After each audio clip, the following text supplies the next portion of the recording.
Mevzu yeni, düşmanlık eski. Lut'u da peygamber olarak gönderdik.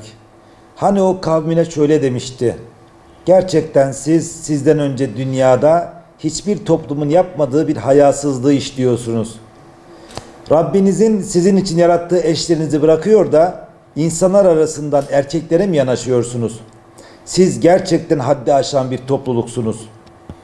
Diyanet İşleri Başkanımız Sayın Ali Erbaş tarafından geçtiğimiz Cuma günü okunan, milletimizin ortak inanç, değer ve kabullerine dayanan, hutbede geçen Kur'an hükümlerinden hareketle neslin, ailenin, nesebin ve sağlığın korunması dile getirilmiş, nikahsız ilişkiler ile sapkın yönelimleri neden olduğu toplumsal problemler dile getirilerek gerekli uyarılarda bulunulmuştur.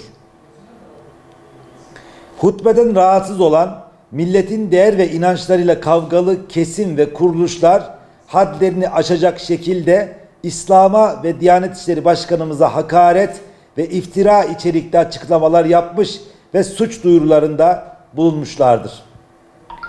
CHP'li ve HDP'li bazı milletvekilleri ile Ankara, İzmir ve İstanbul baroları gibi kurumların mobilize ettiği saldırı hali sosyal medya üzerinden lince dönüştürülmüştür. İslam'ın hüküm ve inançlarını dile getirmeyi nefret söylemi olarak lanse eden, buna uluslararası sözleşmeler ve insan hakları belgelerinden hukuki temel kazandırmaya çalışan kirli ve karanlık mahfillerin kararlı hedefi, İslam'ın temel hükümlerini ve esasatını suç unsuru gibi göstererek dile getirilemez hale getirmektir. Bununla beraber Diyarbakır Barosu'nun sadece bir kesimin düşüncesini yansıtan kartvizitten bakarak Diyanet İşleri Başkanı Sayın Ali Erbaş'ın verdiği hutbedeki açıklamalarını nefret söylemi içeren, ayrımcılık yasağını ihlal eden söylemler olarak etiketlemesi hezeyanla karışık cehalet, ideolojik körlüğün nefret boyutudur. Hak ve özgürlükleri temel ve konum almada yanlı bir çizgide durduğu için İslami literatür ve referans alanlarında kindar çevrelerle her seferinde çatı çatıya yol aldığı için şehit Yasin Börü ve arkadaşlarının katillerine yönelik tek kelime etmediği için baronun bu açıklamaları hükümsüzdür. Asıl kınanacak olan kendileridir. Dikkatlerimizi toplamamız gereken bir diğer konu ise İstanbul Sözleşmesi ve 6284 sayılı kanundur. Dine, örfe ve namusa savaş açan, eşcinselliği ve sapkınlığı meşrulaştırmaya ve yaygınlaştırmaya çalışan, masumiyet kainesini içe sayarak aile kurumunun temelini dinamitleyen bu uygulamalar asla kabul edilemez.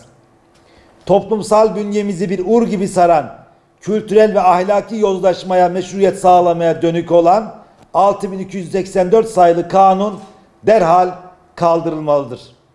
Safi zihinleri iddial çabası içinde olan yapıların tavır ve eylemlerini cüretkar kılan içimizdeki beyinsizlerden bazılarının bu girişimlere melce olan tutumları olduğunu biliyoruz. Eğitimde toplumsal cinsiyet eşitliği projesi çalışmaları da aynı kanserli bedenin eğitimdeki tahrip edici organıdır. Eğitimde toplumsal cinsiyet eşitliği savunusunu ısrarla dillendiren, gökkuşağı resimleri etkinlikleriyle çocuklarımızın saf zihinlerine dip mesajlar bırakan çalışmalara karşı da toplum olarak teyakkuz durumunda olmamız gerekmektedir.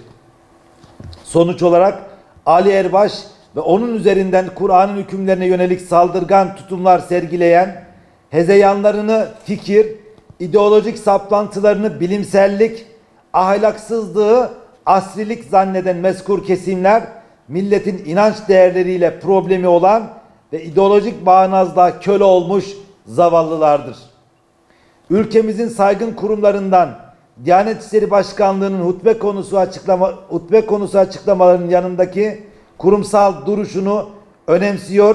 Başkanı Sayın Profesör Doktor Ali Erbaş'ın açıklamalarını sonuna kadar desteklediğimizi bir kez daha ifade ediyoruz.